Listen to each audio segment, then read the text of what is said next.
안녕하세요. 오늘 저희와 함께 좀 깊이 파고들 주제가 있습니다. 바로 응급 현장의 핵심 기술, 환자 병력 청취인데요. 특히 응급구조학과 학생이신 당신의 실력 향상에 정말 꼭 필요한 내용들로 한번 채워보려고 하니까 집중해 주시면 좋겠습니다. 저희가 오늘 좀 꼼꼼히 살펴볼 자료가 있어요. 응급환자 평가와 병력 청취에 대한 전문적인 내용인데 이걸 보면서 그냥 뭐 항목 나열 이런 거 말고요. 이게 왜 중요하고 현장에서 어떻게 해야 더 잘할 수 있는지 그 노하우 같은 거 있잖아요. 그런 핵심을 파헤쳐보는 게 오늘의 목표입니다. 맞습니다. 그 병력 청취라는 게 뭐 체크리스트처럼 정보만 얻는 게 아니거든요. 정말 짧은 시간 안에 환자랑 신뢰를 쌓아야 하고 또 어떨 때는 눈에 보이는 것보다 더 중요한 단서들 이런 걸 찾아내야 하는 과정이죠. 신체 검진만큼 아니 어쩌면 그 이상으로 중요할 수도 있어요. 병력 청취 결과 보고 신체 검진 방향이나 처치가 아예 달라지기도 하니까요. 네, 정말 그렇죠. 자, 그럼 이제부터 환자의 이야기를 효과적으로 듣는 기술, 병력 청취의 세계로 한번 같이 들어가 보시죠. 특히 환자가 지금 겪고 있는 문제, 그러니까 현재 병력, 이걸 OPQST ASPN이라는 도구로 어떻게 체계적으로 파악하는지 거기에 좀 집중해 볼게요. 학생 입장에서 뭘 좀 조심해야 할지 그런 것도 짚어드릴 거고요. 이 자료 첫 부분에서도 바로 그 얘기를 하더라고요. 효과적인 환자 처치의 진짜 기본은 병력 청취 능력이다. 어떤 질문을 어떻게 던지느냐, 거기에 따라서 얻는 정보의 질이랑 양이 확 달라진다. 그냥 준비된 질문 읽는 거랑은 아예 다른 문제 같아요. 정확합니다. 핵심은 그거예요. 신뢰. 얼마나 빨리 얻느냐. 응급 상황이라는 게 되게 낯설고 불안한 환경이잖아요. 거기서 환자가 마음을 열게 하려면 우리 응급구조사의 태도가 정말 중요합니다. 명확하고 간결한 질문은 기본이고 환자가 하는 말뿐만 아니라 표정이나 몸짓 같은 비언어적인 표현까지 잘 읽어야 하고요. 또 로봇처럼 반응하는 게 아니라 정말 진심으로 공감하는 태도 이런 게 필요하죠. 병력 청취는 정보 수집 그 이상이에요. 환자와의 어떤 치료적 관계, 그걸 만드는 첫 단추라고 봐야 합니다. 그리고 상황 따라 접근법도 달라져야 한다. 이것도 되게 중요한 포인트 같더라고요. 자료에도 나오는데 뭐 복잡한 병력이 있는 내과 환자다 이러면 좀 시간을 들여서 자세히 물어봐야겠지만 당장 막 생명이 위급한 환자한테는 필수 처치하면서 동시에 진짜 핵심 정보만 빠르게 캐치해야 하잖아요.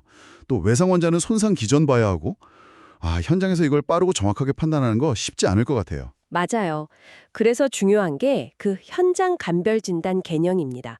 Differential Field Diagnosis라고 하죠. 일단 머릿속으로 가능한 원인 질환들 이걸 쫙 떠올려 보는 거예요. 그리고 병력 청취하면서 얻는 정보들 있잖아요. 과거력, 약물, 생활 습관 같은 거 이걸 다 종합해서 가능성의 범위를 이렇게 좁혀 나가는 거죠. 처음엔 좀 막막할 수 있어요. 근데 다양한 케이스를 겪다 보면 이런 증상이 같이 나오면 이걸 먼저 의심해야겠다. 뭐 이런 직관 같은 거, 패턴 인식 능력 이런 게 길러질 겁니다. 이건 진짜 강의실에서 배우는 거랑은 또 다른 현장 경험이 중요해요. 자, 그럼 구체적인 병력 청취 과정으로 한번 들어가 볼까요? 제일 먼저 기본 정보 기록부터 시작하잖아요. 자료에 나온 것처럼 날짜, 시간, 환자 나이, 성별, 뭐 인종, 직업 이런 거 확인하는 거요. 어떻게 보면 좀 단순 작업 같기도 한데 이게 또 면담의 공식적인 시작을 알리고 우리가 전문적으로 상황을 관리하고 있다. 이런 인상을 주는 첫 단계가 되는 거겠죠. 여기서 진짜 정말 이거는 강조하고 싶은 포인트인데요. 바로 정보 제공자가 누구냐 이걸 명확히 해야 돼요. 이 정보가 환자 본인한테서 직접 나온 건지, 옆에 있는 가족한테 들은 건지, 지나가던 사람이 말해준 건지, 아니면 먼저 온 경찰이나 다른 구급대원이 전달해준 건지 이걸 반드시 확인하고 기록해야 합니다. 왜냐면요. 그 정보 출처에 따라서 신뢰도가 정말 하늘과 땅 차이일 수 있거든요. 정보 출처가 그렇게까지 중요한가요? 그냥 뭐 다 참고하면 되는 거 아닌가? 이렇게 좀 쉽게 생각할 수도 있을 것 같은데요. 예를 들어 볼게요. 환자 가족인데 너무 막 흥분하거나 불안해해요. 그럼 그 정보는 좀 주관적이거나 왜곡됐을 가능성이 있겠죠. 반면에 과거에도 좀 정확한 정보를 줬던 그런 경험이 있는 뭐 최초 반응자나 동료 의료진의 정보는 신뢰도가 높을 수 있고요. 근데 이것도 항상 그런 건 아니에요. 정보 제공자의 기억력이나 상황 이해도, 심지어 뭐 숨겨진 의도 같은 것까지 고려해야 할 때도 있거든요. 그래서 제일 좋은 건 환자 의식이 괜찮다면 가능하면 환자 본인한테 직접 다시 확인하는 거예요. 뭐 예를 들어 옆에 분이 이렇게 말씀하셨는데 직접 느끼시기에도 그러신가요? 이런 식으로 교차 확인하는 습관, 이게 중요합니다. 그렇군요. 정보 출처를 좀 비판적으로 보고 가능하면 교차 확인하는 습관. 이건 진짜 학생 때부터 확실히 몸에 익혀야겠네요. 중요한 원칙이네요. 자, 다음은 환자가 우리를 부르게 된 핵심 이유. 주 호소죠. Chief Complaint, CC. 가장 불편한 게 뭐예요? 라든지 어떤 점 때문에 저희 부르셨어요? 이런 개방형 질문으로 시작하는 게 좋다고 하죠. 맞습니다. 여기서 또 학생들이 흔히 하는 실수가 있어요. 뭐냐면 그 출동 지령 내린 통제실에서 들은 정보 있잖아요. 예를 들어 뭐 50대 남자 가슴 통증. 여기에 너무 확고쳐서 선입견을 갖는 거예요. 그건 그냥 참고사항일 뿐이고 현장에 가면 정말 백지 상태에서 내가 직접 환자를 보고 평가하면서 주호소를 확인해야 합니다. 아, 그리고 또 하나 중요한 구분. 주호소는 환자가 말하는 증상 그 자체. 예를 들어 다리가 너무 아파요. 이거고 1차 문제, primary problem은 그 증상의 의학적 원인, 그러니까 뭐 정강뼈 골절. 이 둘은 다르다는 걸 명확히 이해해야 해요. 그리고 기록할 때는 가능하면 환자가 쓴 표현 그대로 적는 게 좋다. 자료에서 그러네요. 숨쉬기가 너무 힘들어요. 이걸 굳이 호흡곤란, 호소함 이렇게 의학용어로 바꾸는 것보다 환자의 그 생생한 표현이 오히려 더 많은 정보를 줄 수도 있다. 뭐 이런 거죠. 만약에 환자가 의식이 없으면요? 그럼 어떻게 하죠? 아, 좋은 질문이에요. 의식이 없거나 뭐 심한 외상 환자처럼 직접 물어볼 수 없을 때는요. 목격자가 말하는 거, 갑자기 쓰러졌어요. 나 아니면 우리 응급구조사가 본 명백한 손상 기전 있잖아요. 3층 높이에서 떨어짐, 가슴에 칼이 꽂혀 있음. 이런 거 자체가 주호소가 될 수 있습니다. 그걸 기록하면 돼요. 자, 주호소를 파악했다면 이제부터가 진짜 좀 깊이 파고드는 단계인 것 같습니다. 그 증상이 구체적으로 어떤지, 어떻게 시작됐고 어떻게 변하는지 상세하게 조사를 해야 하죠. 여기서 아주 강력한 도구가 나오죠. 바로 OPQRST-ASPN. 이 기억술, 응급구조학과 학생이라면 이건 정말 달달 외워야 하고 각 항목 의미를 정확히 알아야 할 것 같아요. 네.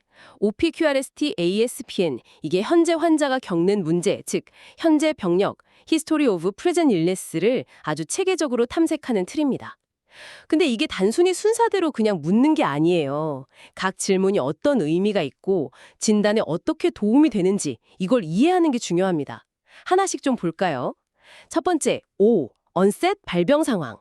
증상이 갑자기 시작됐냐? 서서히 나타났냐? 이거 묻는 거 매우 중요해요. 갑작스러운 발병은 보통 혈관 문제, 뭐 뇌졸중이나 심근경색 같은 거, 아니면 급성 손상 이런 걸 강하게 시사하고요.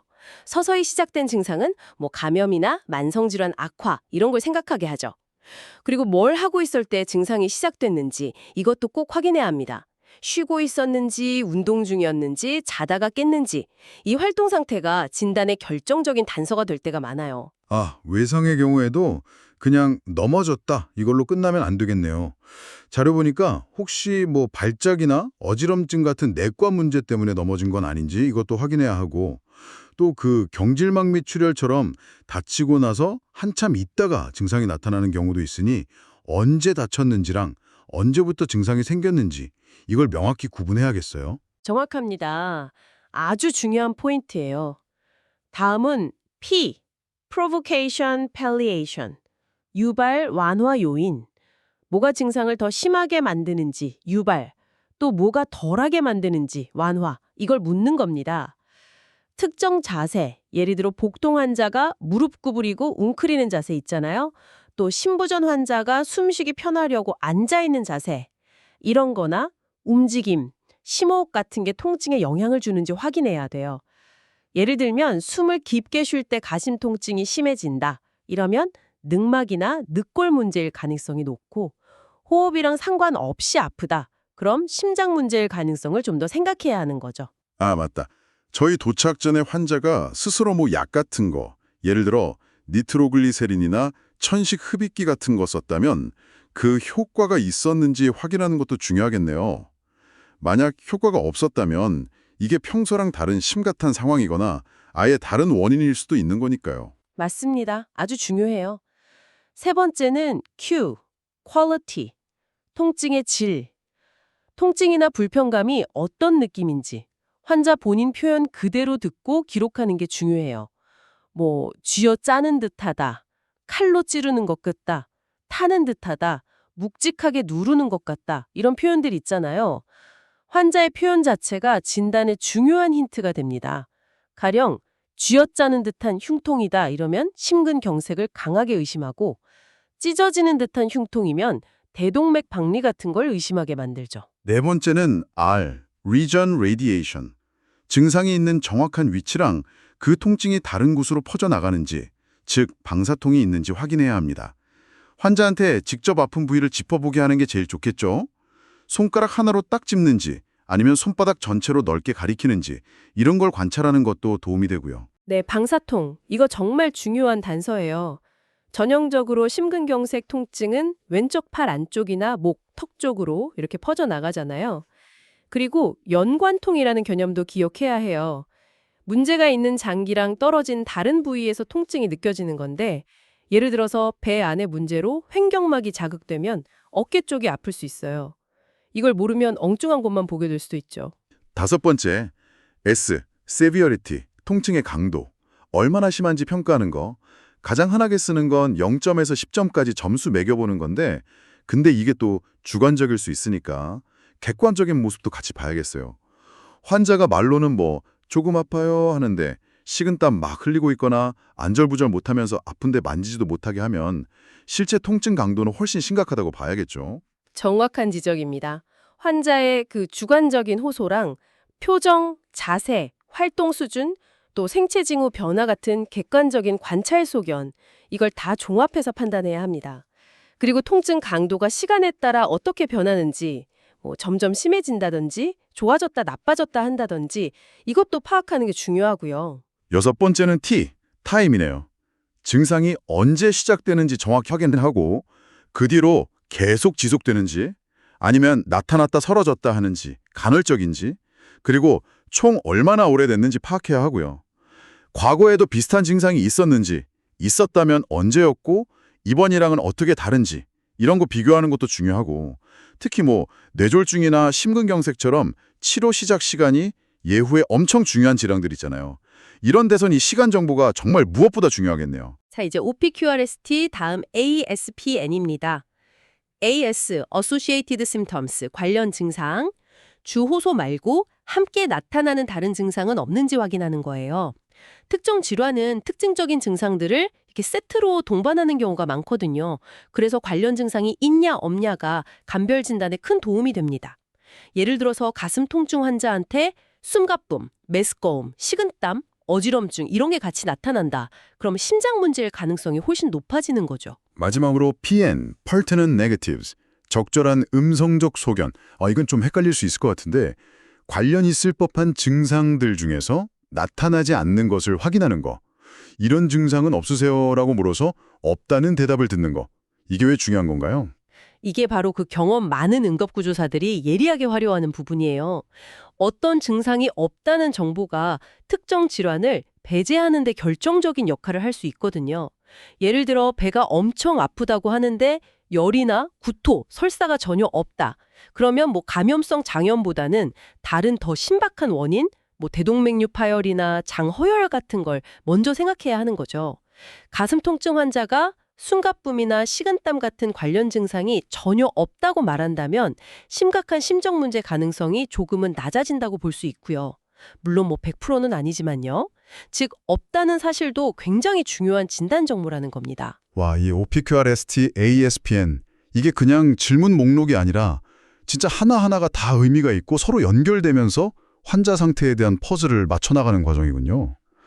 학생 때는 그냥 기계적으로 외우기 쉬운데 각 항목의 진짜 의미랑 그 연결성을 이해하는 게 핵심이겠네요. 그렇습니다. 이 틀을 좀 유연하게 사용하면서 환자 대답 하나하나에 담긴 의미를 해석하고 또 다음 질문 방향을 정하고 이런 능동적인 과정이 되어야 해요.